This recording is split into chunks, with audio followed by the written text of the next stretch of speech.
Alors, à l'INED, vous en parliez tout à l'heure, vous faites des études et des recherches dans tous les domaines. Vous étudiez aussi les comportements amoureux des Français à travers l'usage des sites de rencontres qui ont explosé depuis une quinzaine d'années à peu près. Alors, pour en savoir plus sur cette enquête quand même, pour moi, assez insolite et inédite, on va tout de suite à l'INED sur le campus Condorcet à Aubervilliers pour rencontrer l'une de vos consoeurs. Bonjour Marie Bergström. Bonjour. Alors, vous êtes chargée de recherche et co-responsable de l'unité genre, sexualité et inégalité de l'INED. Vous êtes la première en France à avoir eu accès aux données issues du célèbre site de rencontre Mythique. Alors, bien entendu, je précise que toutes les données qui ont été utilisées étaient anonymisées, mais on y reviendra plus tard. J'ai une première question pour vous. Est-ce qu'on peut dire que vous êtes une spécialiste des rencontres amoureuses ? Oui, en effet, c'est vrai que c'est mon sujet de recherche. Donc, je m'intéresse à la manière dont on rencontre des partenaires amoureux sexuels, que ce soit sur Internet ou ailleurs. Et effectivement, une des questions qui m'intéresse beaucoup, c'est de savoir dans quelle mesure les applications de rencontres changent les choses. Est-ce que ça change qui on rencontre? Est-ce que ça change comment on se rencontre? Et donc, oui, c'est une question qui est vraiment au cœur de mes recherches. D'accord, alors on va développer ça ensemble. Pour commencer, je voudrais faire un petit état des lieux. Les sites et les applications de rencontres ont pris une place de plus en plus importante. Est-ce qu'on peut parler d'une révolution des pratiques de rencontres ?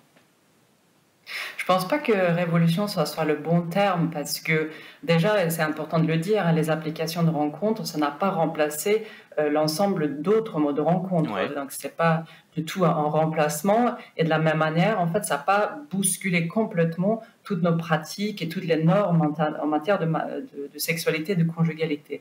Donc, révolution, c'est sans doute le mauvais terme. En revanche, c'est vrai qu'il y a des changements. Et un constat qu'on peut commencer par là, c'est qu'aujourd'hui, c'est vrai, l'usage d'applications de rencontres est très important, très courant, et ce sont des plateformes qui participent activement à la formation des couples. Il y a beaucoup de couples aujourd'hui qui se forment par ce biais-là.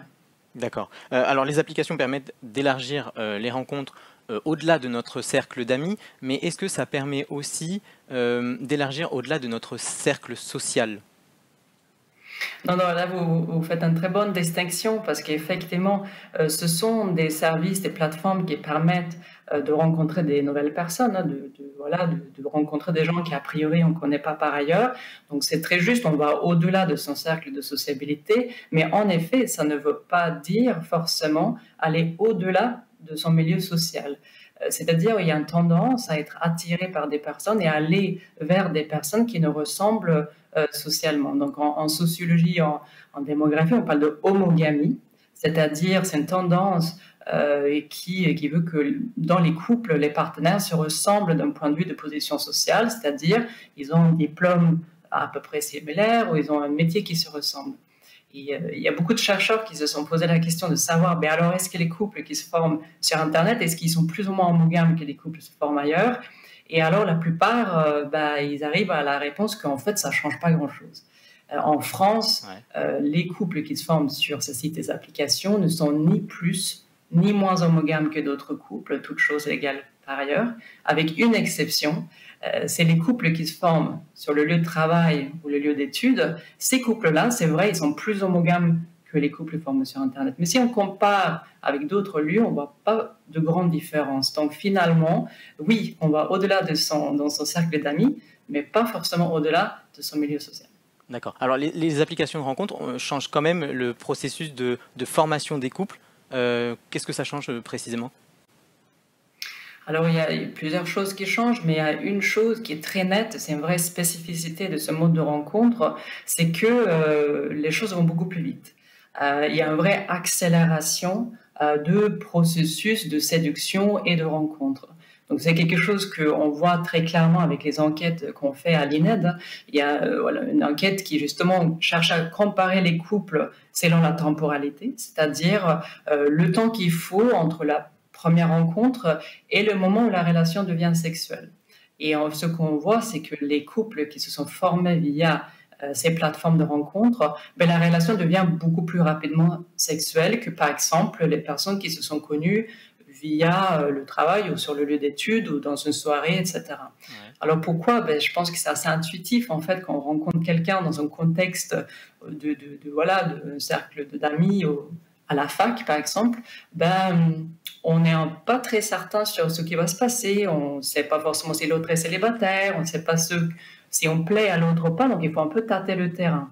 Alors sur Internet, sur les applications, en fait, il y a moins d'incertitude, on est plus sûr des choses, et lorsqu'on est plus sûr des intentions de l'autre, on avance aussi plus vite. Donc en fait, il y a cette accélération de processus de rapprochement des partenaires. D'accord. Ça, c'est vraiment quelque chose qui est propre aux applications. On le constate depuis combien de temps à peu près? Alors les applications, en fait, c'est quelque chose qu'on constate donc en France, mais comme pour d'autres pays. Et j'ai parlé là de la sexualité, mais il y a aussi d'autres choses. Il y a des recherches aux États-Unis, par exemple, et en Allemagne, qui ont montré que même le fait, par exemple, de se fiancer ou de se marier, c'est quelque chose qui arrive plus rapidement pour ces couples qui se forment sur Internet. Donc, en fait, on a là ce qui semble être une tendance générale qui veut que lorsque on s'est connu par ce mode de rencontre, toutes les différentes étapes de la relation arrivent un peu plus rapidement pour les autres couples. Et je pense vraiment que c'est lié à ce fait que finalement, en fait, on sait pourquoi on est là. Si on discute, c'est parce qu'on sait qu'a priori on plaît à l'un à l'autre. Ouais. Et du coup, ça crée une forme de certitude qui fait que la relation peut avancer à une rapidité finalement beaucoup plus importante que pour d'autres relations. Alors, on dit souvent aussi que sur Internet, des fois, on se permet des choses qu'on ne se permettrait pas dans la vraie vie. Alors, je voulais savoir si ça changeait les rôles des utilisateurs des applications de rencontres. Alors oui, c'est vrai que c'est une question en fait qui m'est souvent posée. Et souvent, on me demande, en tout cas, il y a cette idée reçue souvent que en fait sur Internet, on fera des choses en fait qu'on ferait pas ailleurs. Et notamment, une idée qui est très courante, c'est que ces plateformes, ça bouleverserait complètement les relations entre les hommes et les femmes. Ça serait une forme de subversion des normes de genre, c'est-à-dire que, par exemple, cette idée que sur Internet, les filles peuvent faire le premier pas, alors que les garçons qui sont timides, c'est l'avantage, ils peuvent rester un peu en retrait. Donc cette idée finalement que filles et garçons, hommes et femmes, feraient des choses très différentes sur ces plateformes. En fait, lorsqu'on regarde ce que les utilisateurs, les utilisatrices font, la manière dont ils interagissent sur ces plateformes, c'est pas tellement ça qu'on voit. Au contraire, la norme de l'initiative masculine, c'est-à-dire que c'est à l'homme de faire le premier pas, elle se retrouve sur les plateformes et elle est très très forte. C'est-à-dire, sur les plateformes que j'ai pu étudier, 9 fois sur 10, c'est l'homme qui envoie le premier message, donc il prend le contact.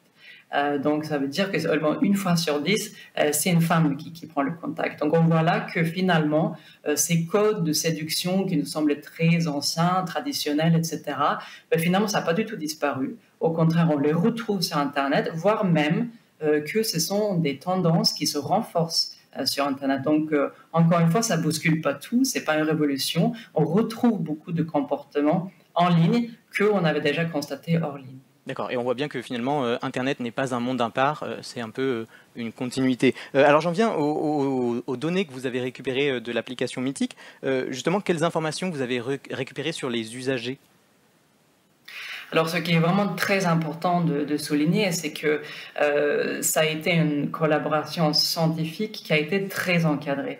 Donc ça veut dire que d'abord, et vous l'avez souligné, un premier point qui est important, c'est que toutes les données que j'ai pu regarder dans un objectif scientifique ont été anonymisées.